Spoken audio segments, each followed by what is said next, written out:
Her husband uninvited her from his birthday party by text, and Rosalind Chen-Okafor read that message standing in a hospital corridor, a paper bracelet still fastened around her wrist from the procedure she had driven herself to that morning. Alone, because he had not asked. The text was 6 words. "Don't bother coming. It's not your kind of thing." 30 guests were already seated at Carver's on 5th. His mother, Helena, was there, in the chair she always claimed at the head of any room she entered. And somewhere in Victor's location history, in the spreadsheet Rosalind kept in a folder labeled Insurance Notes, was a name that had appeared 3 times that week alone. Simone. Also, presumably, there. What Victor Okafor did not know, as he silenced his phone and lifted his glass, was that his wife had spent that same morning signing governance documents for a company he had never thought to investigate. A company called Meridian Crest Advisory, whose subsidiary employed him, whose board his wife had sat on for 11 years, and whose quarterly meetings he had dismissed, every second Thursday, as her family stuff. The paper bracelet on Rosalind's wrist crinkled as she lowered her phone. She pressed the elevator button. This is not just a story about a woman who was uninvited from her husband's party. It is a story about what happens when a man spends 11 years failing to ask a single question about the woman sleeping beside him, and what she quietly becomes in the silence he leaves. If that kind of story finds you somewhere, it needs to. Leave a like and subscribe so you never miss one. Drop a comment telling us where you're watching from tonight. This community spans every time zone, and every story lands differently depending on where you're sitting.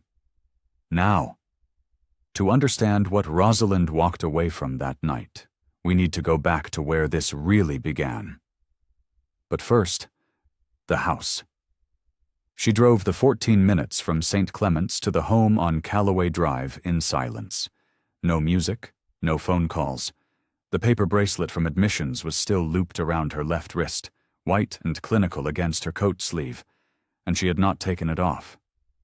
She was not sure why. Perhaps because it was evidence of something. Perhaps because she had learned, in the past 8 months, to document everything. The house was dark when she pulled into the driveway. Victor's car was gone. Of course it was.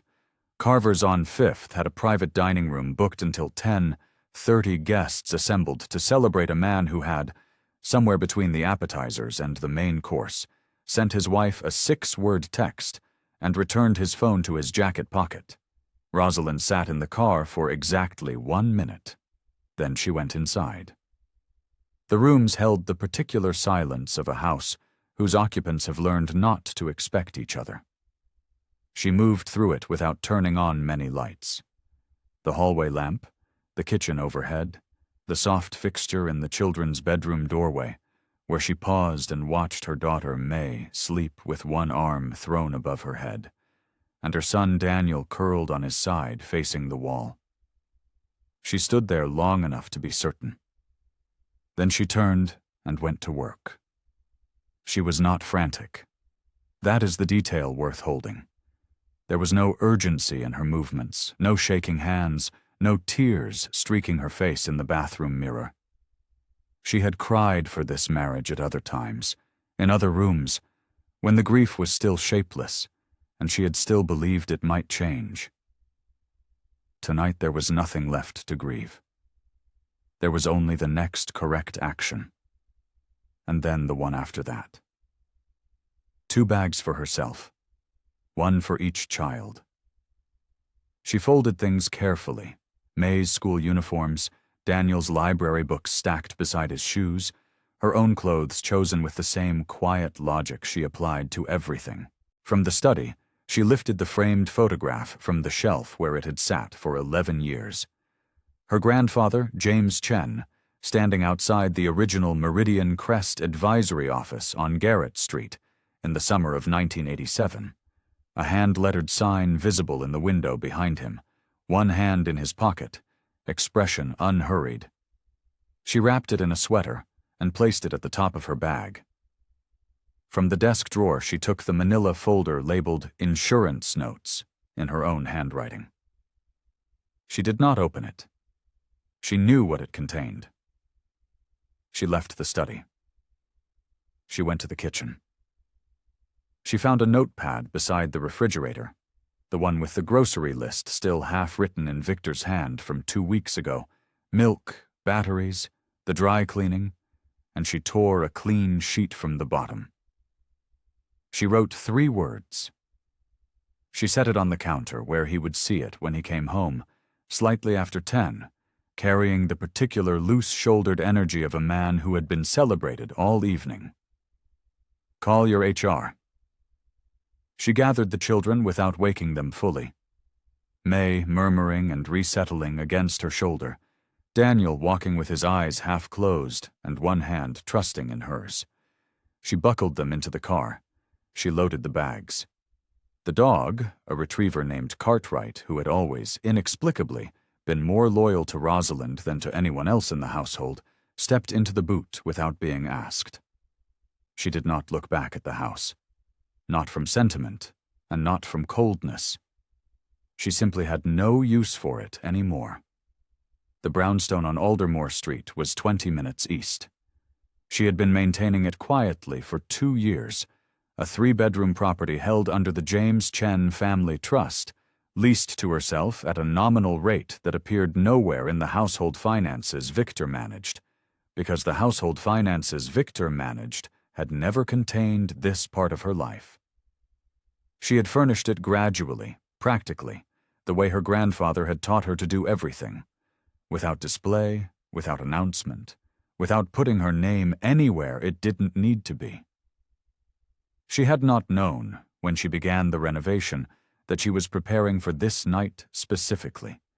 She had known only what she had always known, that preparation, done quietly enough and long enough in advance, eventually becomes the only form of safety that holds. She parked on Aldermore Street at 9:47. She carried Daniel inside first, then May. She settled them into the beds that were already made, in the room she had already stocked with their things, spare clothes, familiar books, the small nightlight shaped like a moon that May could not sleep without. She had thought of everything. She had thought of everything because she had always thought of everything, and no one had ever thought to notice. She came back to the front door. She stood in the entrance of the brownstone for a moment, coat still on, bags still in the hallway, the paper bracelet still around her wrist. Then she stepped inside. The door closed behind her. The bracelet crinkled softly in the quiet. She did not take it off. But to understand the full weight of that bracelet, what it meant, what it cost, and why the woman wearing it was simultaneously the most unprotected and most protected person in that city on that particular Thursday night, we need to go back further. We need to go back to a summer afternoon on Garrett Street, 12 years earlier, when an old man with a hand-lettered sign and a very specific philosophy about names took his granddaughter to see the thing he had built, and told her the only rule she would ever need. James Chen was not a man who needed anyone to know what he had. That was the first thing Rosalind would have told you about her grandfather, if you had asked. He drove a 10-year-old Volvo until it stopped being reliable, then bought another one exactly like it. He wore the same style of dark jacket to every meeting, every dinner, every occasion that called for formality. A jacket so unremarkable that Rosalind could not have described it to you beyond the word dark.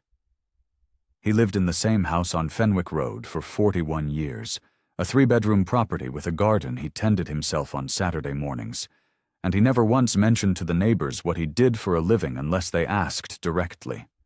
When they did ask, he said he managed property, which was true, the way the ocean manages water. By the time Rosalind was 22, James Chen managed property across 11 commercial addresses in the city, held a controlling stake in a professional services holding group that employed over 200 people, and had structured his assets across 3 legally distinct entities in a configuration so clean and so quiet that it had never attracted a single audit, a single dispute, or a single uninvited conversation. He had built all of it in 30 years. He had done it without putting his name on a single exterior wall. The summer Rosalind turned 22, he took her to Garrett Street. She remembered the day with the kind of precision that only arrives when something lands in you before you fully understand what it means. A Tuesday afternoon in late August, the city thick with heat. Her grandfather's Volvo parked half a block from a 4-story building with clean lines and a ground-floor office that still had a hand-lettered sign in the window, Meridian Crest Advisory, Esther 1987, because James had never replaced it with anything more polished. He stood on the pavement outside it with one hand in his pocket and looked at it the way a man looks at something he made from nothing, which is quietly and without needing a witness. "We never put our name on the front, little one," he said. "That's how you know what's really ours." She had thought, at the time, that he was talking about buildings. He died 14 months later. A cardiac event, swift and unargued with, the way James Chen had approached most things in his life. He was 74. He left behind the Volvo, the garden on Fenwick Road, the dark jacket folded in the wardrobe, and a trust document of extraordinary precision that had been prepared over 3 years in consultation with his attorney, Dr. Patricia Osei of Osei and Hargrove LLP on Clement Street, who had handled James's affairs since 1994 and who called Rosalind the morning after he died, not to offer condolences. Patricia Osei was not a woman given to condolences in professional hours, but to schedule an appointment. They met on a Wednesday. Patricia's office was the kind of room that communicated everything through restraint. Clean desk, one bookshelf, no photographs. She was compact and still. With reading glasses she removed before speaking and replaced before reading, and she had the particular efficiency of a woman who had spent decades ensuring that other people's carelessness did not become her clients' emergencies. She explained the trust structure in 40 minutes without using a single unnecessary word. The James Chen Family Trust held, among other assets, a controlling 34% stake in Meridian Crest Advisory, the holding company James had built from that Garrett Street office, which now operated across 4 cities and whose subsidiary portfolio included, among 11 other entities, a mid-sized consulting firm called Aldgate Partners. The stake transferred to Rosalind in full. The board seat transferred with it. The separate property designation was absolute. It predated any future marriage, existed entirely outside marital assets by statute, and had been structured specifically so that no future spouse could claim, access, or encumber it. James had been thorough. James had always been thorough. He anticipated this meeting, Patricia said, folding her glasses. He prepared for it for 3 years. Rosalind's hands were still in her lap. Something moved through her chest that she did not have a word for. Not grief? Not exactly, though grief was underneath it. It was closer to the feeling of being caught, late, by the full dimension of someone's love. She met Victor 8 months later, at a colleague's dinner party, and thought nothing of it for approximately 6 weeks, and then thought of little else. He was tall and unhurried in conversation, genuinely curious, with the particular warmth of a man who has not yet learned to perform himself. He asked about her work. She said she managed family assets, which was true, and he listened with what seemed like real interest, though he did not ask follow-up questions, which she did not notice at the time. They were married 2 years after that. Patricia filed the separate property protections and prenuptial documentation 6 weeks before the wedding at James's standing instruction, written into the trust itself. Rosalind signed the papers on a Tuesday afternoon in Patricia's clean office and drove home to the apartment she shared with Victor, and did not tell him about the appointment. Not from secrecy. From the same instinct her grandfather had modeled across 74 years of quiet living. the understanding that love does not require full disclosure to be real, and that some things are held privately not because they are hidden, but because they simply belong to you. Victor did not ask where she had been. He was making dinner. The kitchen smelled like garlic and something warm, and he was happy to see her. And the evening was easy in the way that only early marriages are easy, when the accumulated damage has not yet arrived, and the person across the table is still the full version of themselves. She did not know, that evening, that she would spend the next 11 years watching that version of him recede. She did not know a great many things, but here is what the audience already understands, even if Rosalind could not have articulated it on that Tuesday night with garlic in the air and her husband laughing at something on the radio. She had been signing Meridian Crest governance documents that governed Aldgate Partners, that governed Victor's division, that governed the terms of his professional existence, since 3 years before she ever met him. The structure that would one day answer everything he had done to her had been in place before he had any idea she existed. James Chen had built it that way. Not for this, but it held, just the same. The warmth did not leave all at once.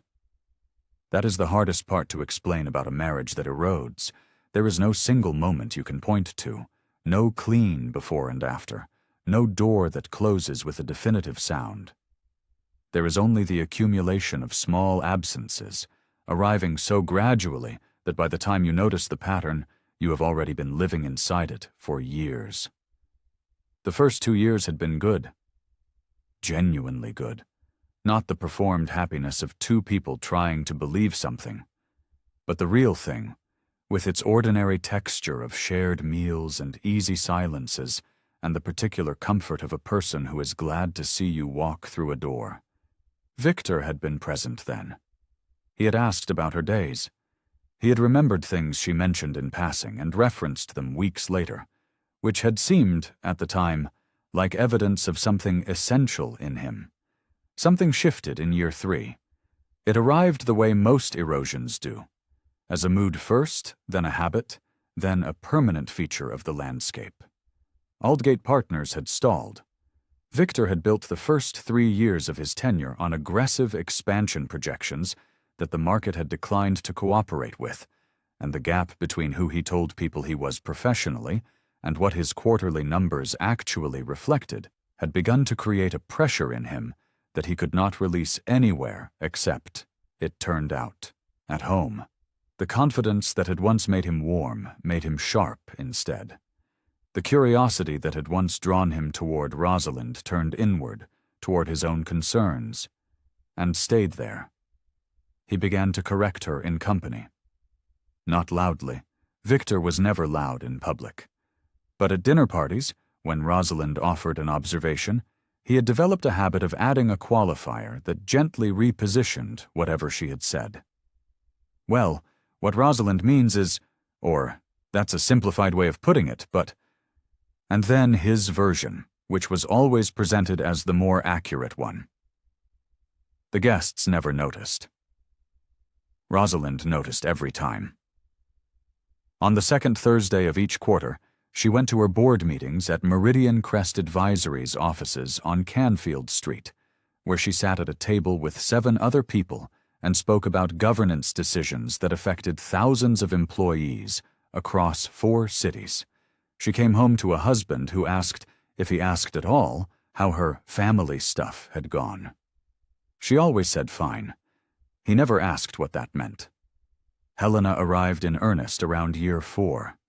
Victor's mother was not a cruel woman in the way that obvious cruelty announces itself. She was precise, Helena. Precise in her dress, her opinions, and her understanding of where everyone around her ranked in relation to where she believed she ranked herself. She had been a secondary school administrator for 28 years and had spent those years in the daily practice of assessing people and finding most of them wanting. What she thought of Rosalind was never stated directly. It didn't need to be.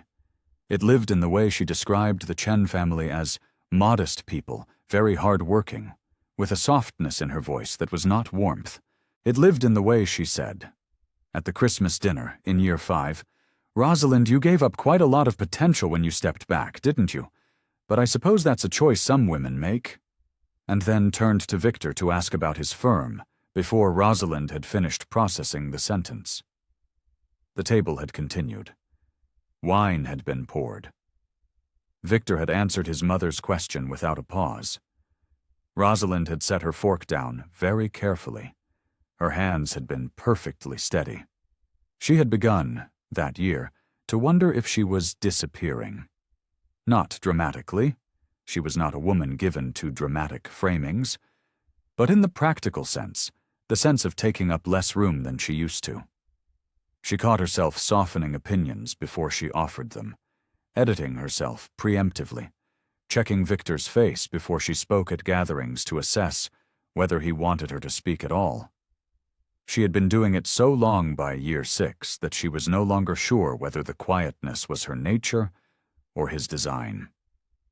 The uncertainty itself was its own kind of damage. Then something arrived that clarified everything. It was a Tuesday in March, year 7. Victor had left his phone on the kitchen counter while he showered, and the screen had lit with a location-sharing notification, a feature they had set up years ago for practical reasons, and which neither of them had thought about since. The name that appeared was not one she recognized. Simone Adler. The pin on the map was a hotel on Westbrook Avenue, 11 minutes from their house. She stood in the kitchen for a long moment. Cartwright the dog pressed against her leg from below, the way he did when something was wrong, and she set her hand on his head without looking down. She did not confront Victor. She did not move. She went to her laptop, opened a new spreadsheet, and created a folder. She typed the name of the folder carefully, in her own neat handwriting of keystrokes, insurance notes. She entered the date, the time, the location, and the name. Then she closed the laptop and made dinner. Over the following 8 months, the name appeared in the location history 6 more times. She documented all of them. On the 3rd entry, in September, she attended a Meridian Crest board meeting on a Thursday morning, a governance session regarding a proposed restructuring of Aldgate's parent entity, and voted on the resolution with the same focused attention she brought to every meeting. That same evening, Victor told the Ibarra Christensens at dinner that Rosalind doesn't really have professional interests. She's more of a home-based person. The Ibarra Christensens had nodded. Victor had refilled his wine. He didn't notice that Rosalind's hand tightened around her glass. He didn't notice much about her hands by then. That was his particular blindness, and he had been cultivating it for years without understanding the cost. She came home that night, checked the location history, and added a 3rd entry to the insurance notes folder while Victor slept. Documentation alone had not been enough. What she had not yet understood was that documentation was not a response. It was a foundation. The next chapter of their marriage would teach her the difference between the two. The accounts went first. It was a Tuesday in October, the kind of unremarkable weekday morning that becomes significant only in retrospect, when Rosalind tried to pay for May's school trip deposit at the branch on Caldwell Street, and the teller, a young man named Marcus Webb, whose expression cycled through 3 stages of discomfort before settling on professional neutrality, informed her that the joint checking account had been restructured and her access credentials were no longer valid. He used the word restructured twice, as if its bureaucratic texture might soften what it meant. She stood at the counter with her debit card in her hand. She did not ask Marcus Webb to explain further. She thanked him, returned the card to her wallet, and paid the deposit from her personal trust account, the one that had existed for 11 years in her name only, the one that drew from an income stream Victor had never thought to investigate. She walked to her car. She sat in it for 4 minutes. Then she drove to May's school and attended the parent information morning she had already been scheduled to attend, and she smiled at the other mothers, and she took notes, and she did not tell anyone what had just happened. That evening, Victor mentioned the accounts over dinner in the same tone he used to discuss parking arrangements and grocery preferences. There had been some restructuring, he said. For clarity. He would handle the household expenses directly going forward. She could ask him when she needed things. He did not look at her when he said it. He cut his food with the particular focus of a man performing casualness. Rosalind said, "All right." She cleared the plates. Later, in the study, she opened her laptop and added a new tab to the insurance notes spreadsheet.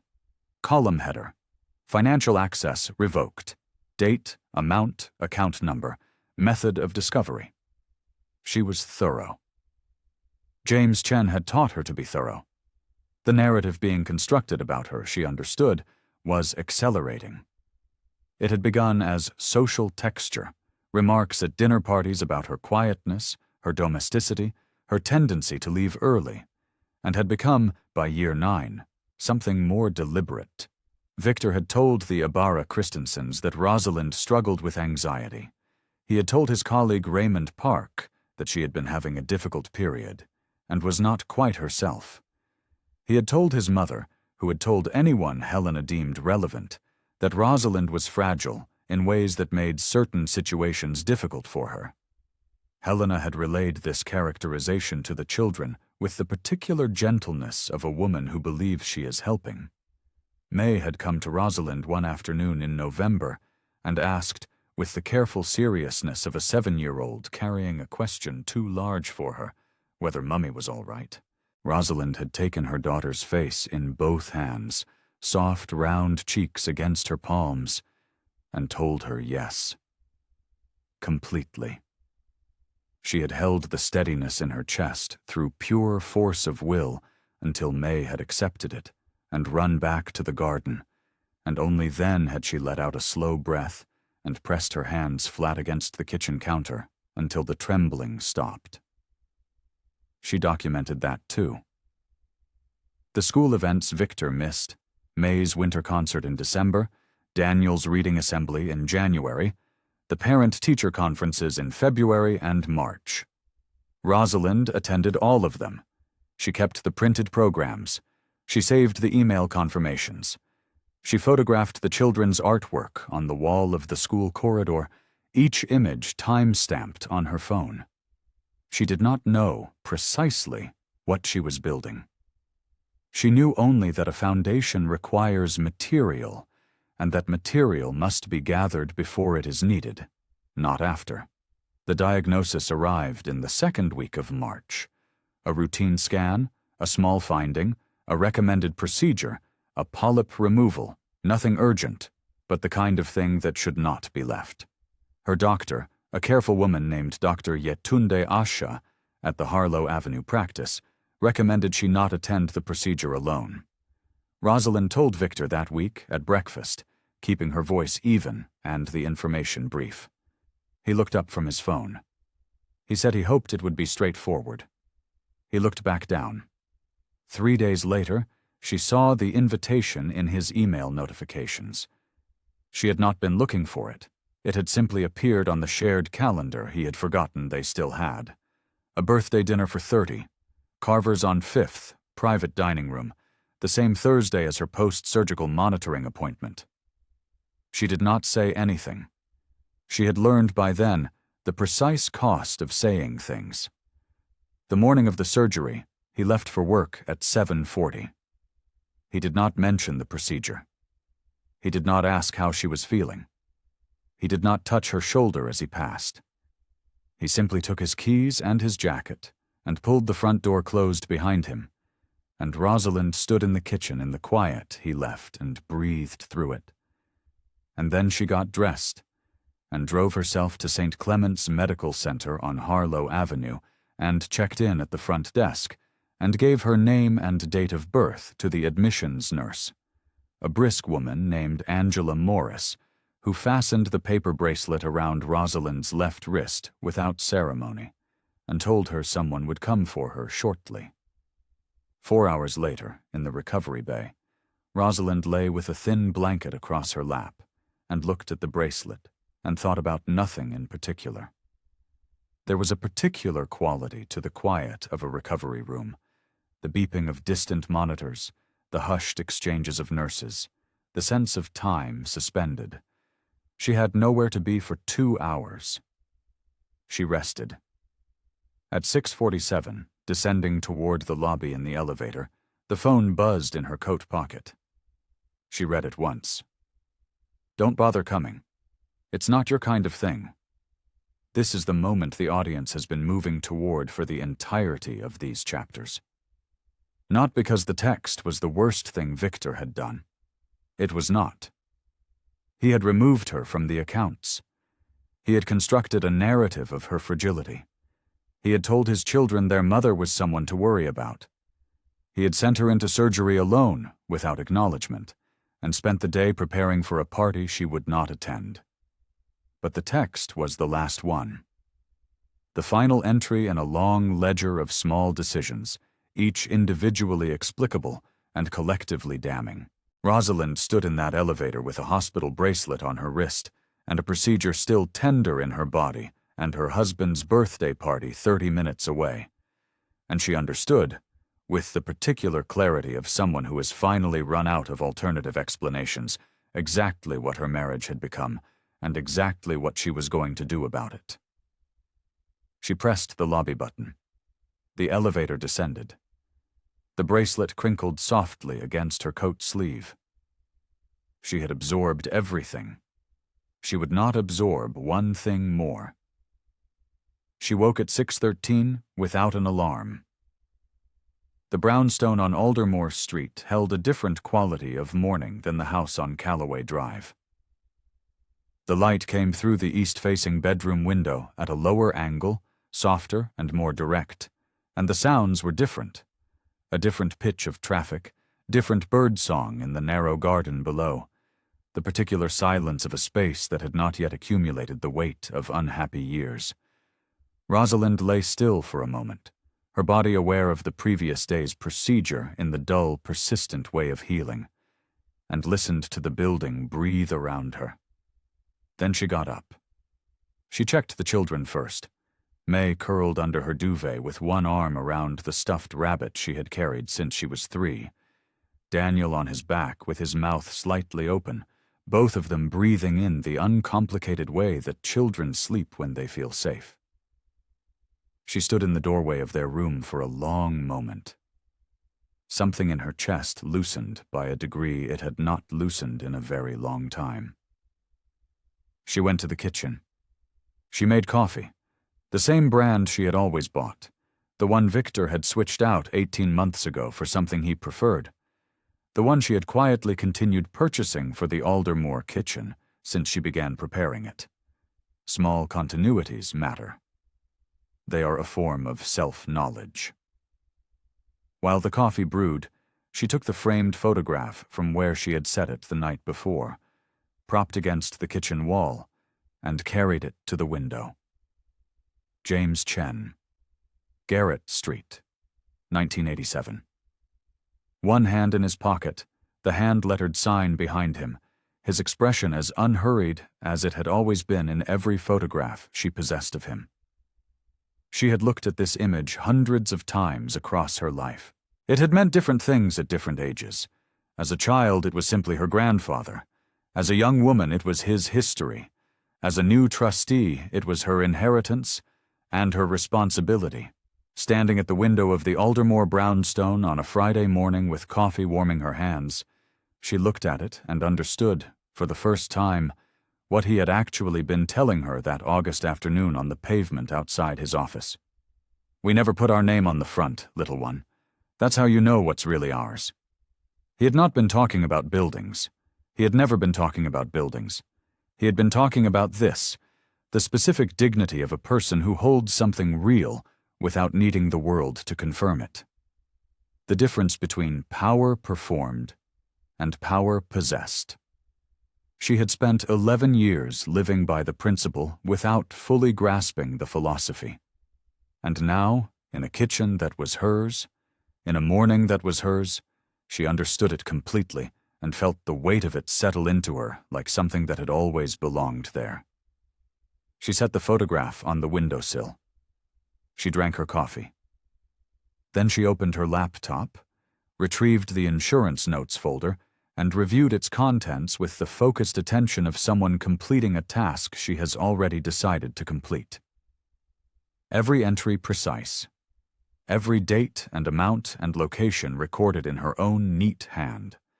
14 months of documentation. The accounts removed. The school events missed. The characterizations of instability. Simone's name 7 times with coordinates. The surgery date, the dinner date, the timestamp of the text. It was not a story. It was a record. There is a difference, and the difference matters in rooms where documents are more persuasive than feelings. She closed the folder. She picked up her phone and called Dr. Patricia Ose at Ose and Hargrove LLP on Clement Street. It was 7:41 in the morning. Patricia answered on the second ring, which meant she was already at her desk, which Rosalind had known she would be. Rosalind. Not a question. Not surprise. The particular tone of a woman who has been waiting for a call she knew was coming. "I need to begin formal separation proceedings," Rosalind said. "I want full asset protection confirmed on the trust. I want disclosure of the board position to go through legal channels only, and I want it documented that I recused from Victor's division for the full duration of my tenure." She paused. "I have a folder of supporting documentation." A brief silence, then, "How many entries?" 47. "Bring it Monday," Patricia said, 8 o'clock. That was the entire conversation. No tears, no lengthy explanation, no trembling voice or desperate relief. Just two women who understood each other across 15 years of professional trust, exchanging the only information that mattered. Rosalind ended the call and set the phone face up on the table and looked at it for a moment. Then she noticed, without looking for it, that the narrative had changed. Not in the world would take weeks to catch up, but in herself, in the quality of how she occupied the morning. She was not enduring, she was not absorbing, she was not waiting to see what the next diminishment would be so she could find somewhere quiet to process it. She was certain and prepared and still, and those three things together felt like standing on ground that would not shift beneath her. Across the city, at approximately 9:15 that same morning, Victor Okafor called the HR department at Aldgate Partners to notify them of his change in address and marital status. It was a routine administrative call. His HR coordinator, a methodical young man named James Pritchard, entered the information, cross-referenced it with the firm's parent company protocols as required, and flagged the name Change Query for routing to Meridian Crest Advisory's governance liaison as a standard compliance step. The flag attached itself automatically to the board member notification list. On that list, under the identifier R. Chen, an email address populated. Victor did not see this. James Pritchard did not remark on it. It was simply how the system worked, had always worked for 11 years, quietly and without announcement, the way all the most important structures do. Rosalind placed the grandfather photograph on the windowsill of the Aldermore brownstone, facing out toward Garrett Street, and everything her grandfather had built without putting his name on a single exterior wall. The legal machinery was now in motion. The next chapter is where it arrived. The call came at 9:47 on a Monday morning. Victor was at his desk at Aldgate Partners, working through a client brief he had been unable to concentrate on since Friday, when his direct line rang, and the display showed an internal extension he recognized immediately. The managing director's office, 4th floor, Marcus Ellison. Victor had known Marcus for 6 years. Marcus had hired him. He answered on the second ring. "Victor." Marcus's voice carried the particular gravity of a man choosing his words carefully. which was not how Marcus usually spoke. He was ordinarily brisk, efficient, moving from point to point without ceremony. This was different. "I wanted to call personally. I heard about you and Rosalind, and I want you to know the whole team here thinks very highly of her. Has for years." Victor set down his pen. "Thank you," he said, because it was the automatic response, the one that buys a moment. 9 years is a long time," Marcus continued. "She's been one of the most consistently thoughtful voices on the governance side. Every board meeting, every quarterly session, the recusal protocols alone were handled with a kind of care that most people in her position wouldn't bother with. I just want you to know she'll have our full support through whatever the process looks like." The silence that followed lasted approximately 4 seconds. Victor would later be unable to account for those 4 seconds in any meaningful way. They were simply the interval between not knowing, and they had a texture he could not describe. "The governance side," he said. A pause on Marcus's end now, brief and recalibrating. "The board," Marcus said, "at Meridian Crest." Another pause, shorter. "Victor, you knew Rosalind sits on the Meridian Crest board." It was not a question. It was stated as settled fact, the way you state things to someone who already knows them, and the reason it landed with such particular force was that Victor did not already know. He had never known. He had spent 6 years in this building, in this chair, building his professional identity on the foundation of a firm whose governance structure was overseen by a board that included, as a controlling stakeholder, his wife. And he had never once known. He managed to end the call with his voice intact. He sat at his desk for 11 minutes without moving. His assistant, a young woman named Priya Mehta, knocked once and received no answer, and did not knock again. The brief he had been working on remained open on his screen. The cursor blinked in the silence. Victor did not go to work on Tuesday. The mediation room at Osei and Hargrove LLP on Clement Street was on the 3rd floor, a long rectangular room with a window at one end and a table designed for exactly this purpose, which is to say it was neutral and faintly uncomfortable and lit with the particular fluorescence of rooms where important, painful things get decided. Patricia Osei sat beside Rosalind on one side. Victor's attorney, a senior partner named Jeffrey Adair, sat beside Victor on the other. Helena was present at Victor's request, though Patricia had noted her presence in the preliminary paperwork with the compressed disapproval of a woman who has seen this pattern before. Rosalind arrived precisely on time. She wore a dark jacket and had her hair pulled back and carried a leather document case that had belonged to her grandfather, compact, worn at the corners, the kind of object that has been used, not displayed. She sat down. She folded her hands on the table. She did not look at Helena. She did not perform composure. She simply was composed, which is a different thing entirely. Patricia opened the first folder. The Meridian Crest quarterly profile came first, a business publication piece from the previous fiscal year, printed and placed in a clear sleeve. It documented Rosalind's 11-year tenure on the board, her 2 governance decisions restructuring the Asia-Pacific portfolio, her role as the trust's managing stakeholder. Jeffrey Adair read it with the expression of a man recalibrating. Helena read it from her seat at the periphery of the table and did not speak. She had told Rosalind, at a Christmas table 4 years ago, that she had given up a lot of potential. The document in the sleeve represented, conservatively, 11 years of professional contribution she had made during the entirety of that marriage.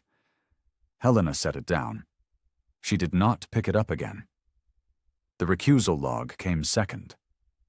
Patricia placed it on the table without comment, a bound document, 43 pages, covering 9 consecutive years of formal written recusals from any and all personnel decisions touching Victor Okafor's division at Aldgate Partners, every quarter, every review cycle, every governance motion that could have affected his employment status, his compensation structure, his performance assessment. Recused, each time, by R. Chen, with dated signature and formal notation of the reason: conflict of interest, spousal relationship. For 9 years, Rosalind had held the structural authority to influence her husband's professional life and had removed herself from it, in writing, every single time. Because she had wanted to be his wife, without leverage. Because she had believed, for far too long, that love required that kind of discipline. Jeffrey Adair turned pages without expression.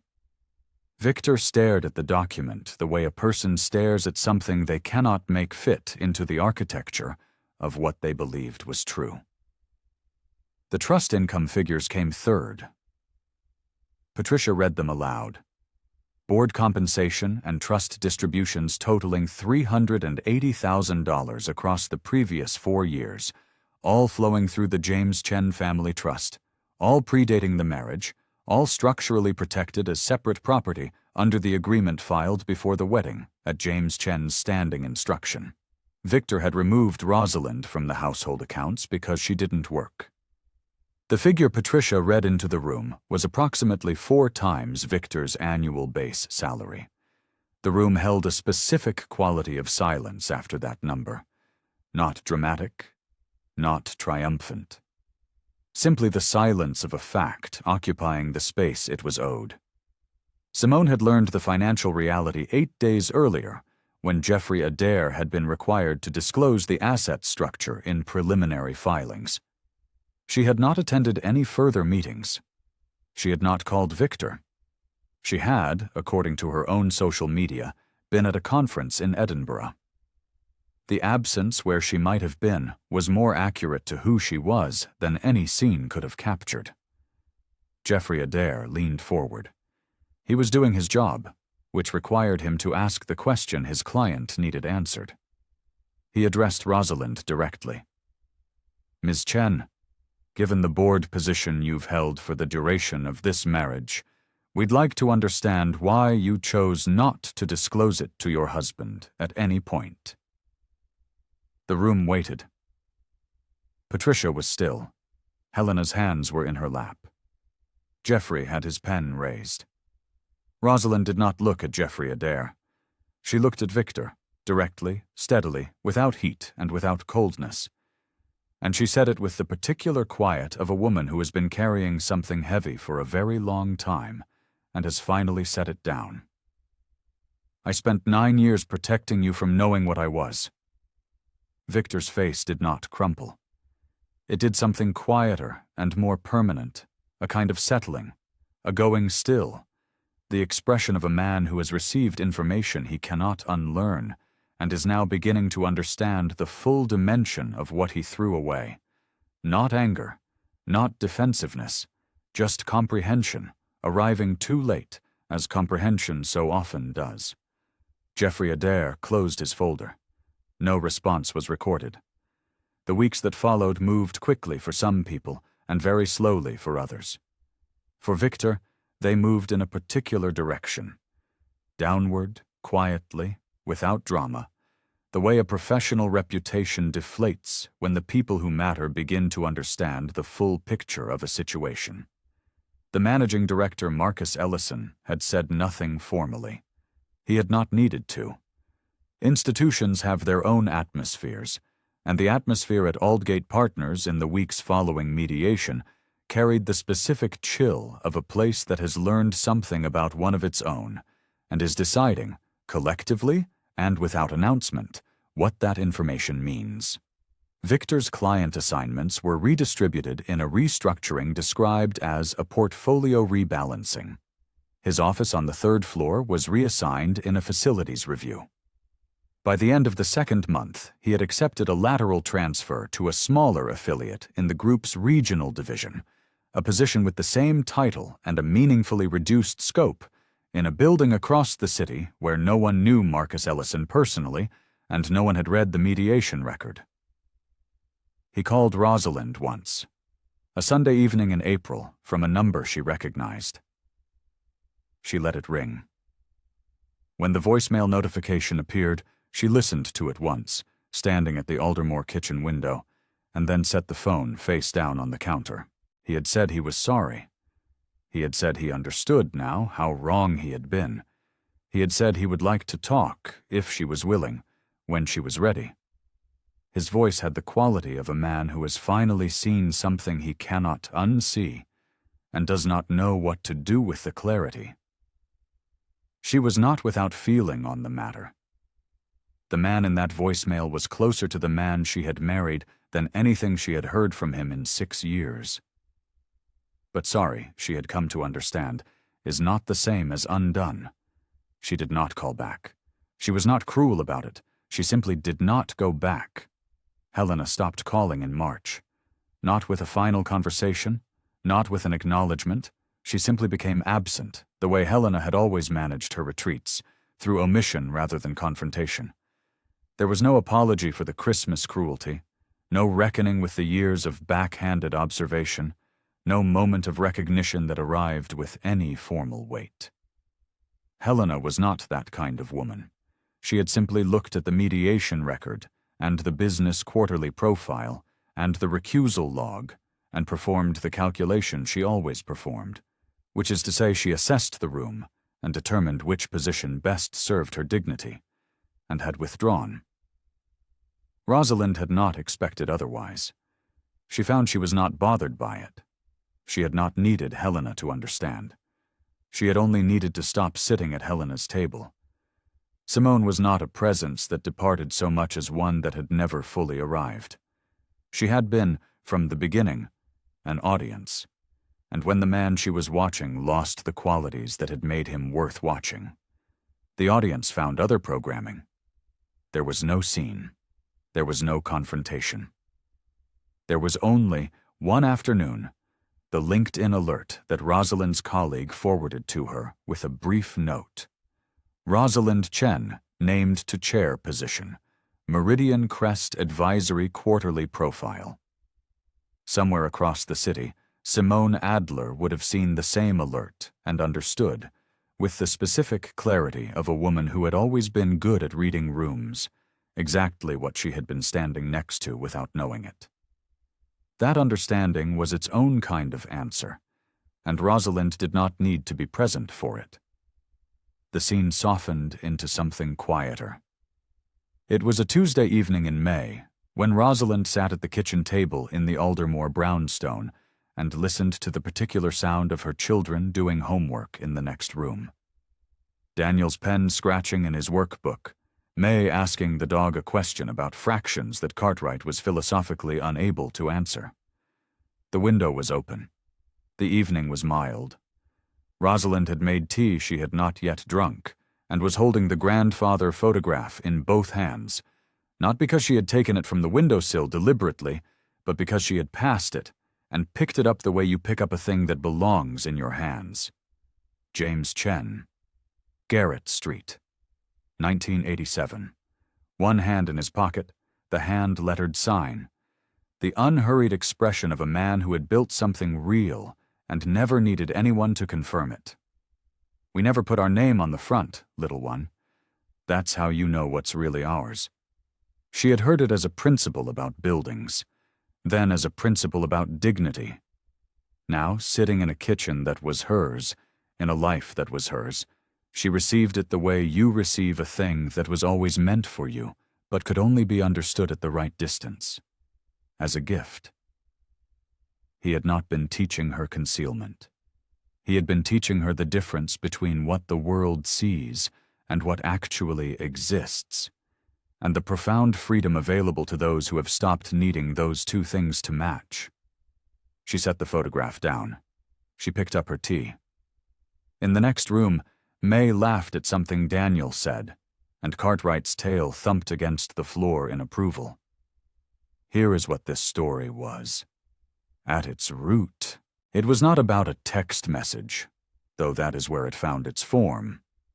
It was not about wealth or documents or the particular machinery of legal proceedings, though those were the instruments through which truth finally moved. It was about what happens to a woman who carries more than anyone around her thinks to ask about, who loves so completely and so quietly that her love becomes invisible, and whose silence is mistaken over and over again for absence. Rosalind Chen-Okafor was not a woman without a name. She was a woman whose name was on documents that governed her husband's professional existence, whose grandfather had spent 30 years preparing a structure to protect her, whose love was so clean and so unconditional that she had shielded a man from her own power for 9 years without once asking for acknowledgement. What the antagonists in her life called domesticity was, in fact, the most disciplined form of generosity. What they called vacancy was depth they had never thought to measure. The text that arrived at 6:47 on a Thursday, 6 words sent from a party she had not been invited to, received in a hospital corridor with a bracelet still on her wrist, did not destroy her life. It returned her to it. If this story found you somewhere it needed to, leave a comment below and tell us what landed hardest for you. Was it the recusal log? The note on the counter? The moment Marcus Ellison made that phone call on a Monday morning? And as always, where are you watching from tonight? This community stretches across every time zone, and every story lands a little differently depending on where you're sitting when you hear it. Rosalind stood up from the kitchen table. She carried the grandfather photograph back to the windowsill, where it had stood since the first morning in this house, facing out toward the street and everything James Chen had quietly built. Beside it, she placed the paper bracelet from St. Clement's Medical Center, still looped, still white, still bearing her name in the small clinical print of admission records. She had kept it.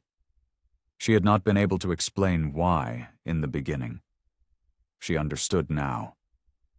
It was the last thing she had worn from the life she was leaving, and the first thing she had carried into the life she was reclaiming. And some objects deserve to be kept precisely because of what they mark. She looked at them both for a moment, the photograph and the bracelet, the built thing and the survived thing, side by side on a windowsill in a home that was hers. Then she whispered, very quietly, something that was not for anyone else to hear. The narrator goes quiet. The window holds the evening light. The story rests.